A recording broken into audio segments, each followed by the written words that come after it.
The Vice President of the United States is often said to be a heartbeat away from the presidency. It's a role of immense potential, shaped by proximity to power. Across American history, 15 vice presidents have become president, some elected, others after tragedy or resignation, each proving the continuity and resilience of U.S. democracy. In the chapters ahead, we'll explore their paths, the moments that elevated them, and how each shaped the nation. We'll set the stage for the office they inherited, the pressures they faced, and the precedents they left behind. This is the story of readiness meeting responsibility. John Adams spent 8 years as Washington's vice president, chafing at a job he called insignificant. In 1796, he won a narrow, bitter election to become the nation's second president. French-British turmoil, the quasi-war at sea, a nation splitting into Federalist Democratic Republicans. Adams balanced peace and principle, pursuing diplomacy over war, while partisan fires tested the young republic.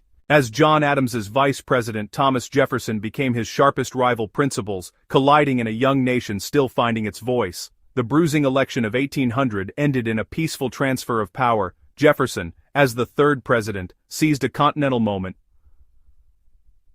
During South Dulbasese, man en zijn, adenduladzestenен, por de jarstasdan, o jartinstederstan, Republic doubled overnight, opening the way west. Lewis Clark charting horizons that would redefine America's future. From Jackson's shadow stepped Martin Van Buren, the little magician, master of party machinery. Elected in 1836 after serving as vice president, he promised continuity. Instead came the panic of 1837. Banks buckled, jobs vanished, and his cautious remedies won few hearts.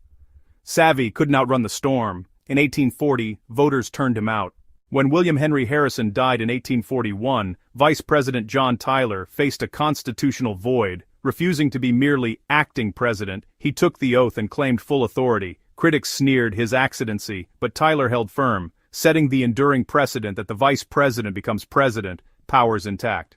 9 years after Tyler set the standard, Vice President Millard Fillmore was thrust into the presidency when Zachary Taylor died in 1850. Seeking calm in a country fraying at the seams, he backed the Compromise of 1850, keeping the Union together for a time.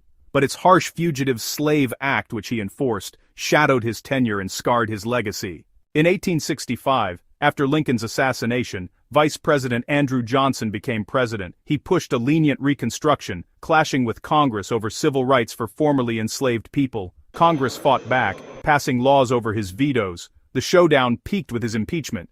The Senate fell 1 vote short of removal, leaving Johnson weakened and the nation's future unsettled. After President James Garfield was assassinated in 1881, his stylish machine-backed vice president, Chester A. Arthur, took the oath with low expectations. Then he shocked the spoils system that made him, backing and signing the Pendleton Civil Service Act, introducing exams for federal jobs, curbing patronage.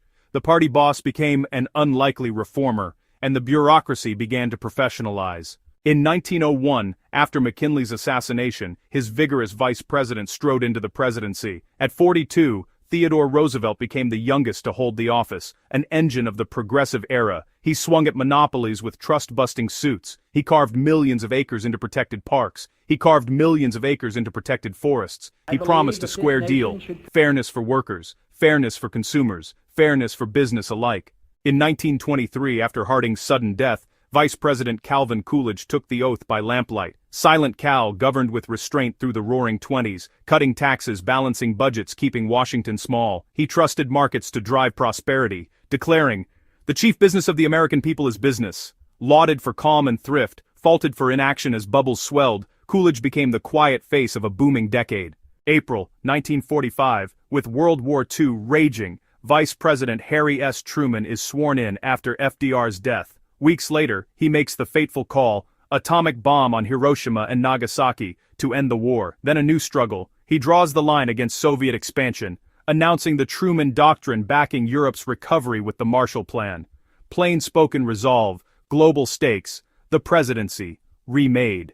November 22, 1963, Air Force One, a stunned nation. Lyndon B. Johnson takes the oath amid grief, then the Texan floors it. The Civil Rights Act of '64, the Voting Rights Act of '65, Jim Crow's grip broken by federal will, the Great Society, Medicare, Medicaid, a war on poverty, government as ladder, But Vietnam widens, troops surge, protests roar, credibility cracks. We shall overcome, I shall not seek.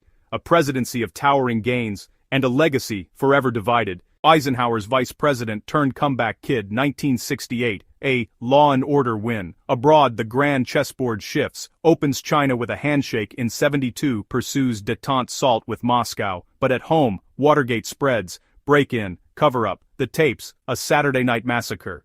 Facing impeachment, he resigns in 74, the only U.S. president to step down. Gerald Ford, America's only vice president and president never elected to either office. Appointed VP after Agnew, he assumed the presidency when Nixon resigned. He promised, "Our long national nightmare is over." Weeks later, he pardoned Nixon. Explosive, costly.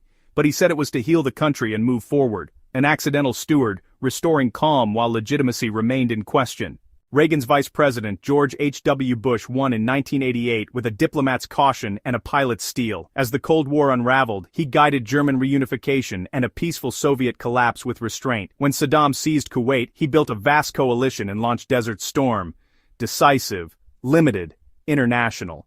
Less soaring at home, abroad steady. A careful steward at the turn of an era. Barack Obama's vice president, Joe Biden, won in 2020, returning to the White House as commander of a nation in crisis. He took office amid a raging pandemic and a riven politics, promising calm over spectacle. The early push, vaccines, recovery checks, roads, rails, broadband, the biggest climate investment yet, drug price caps, health subsidies extended. Not a new rhetoric, but a governing grind. Stability as strategy in unsettled times.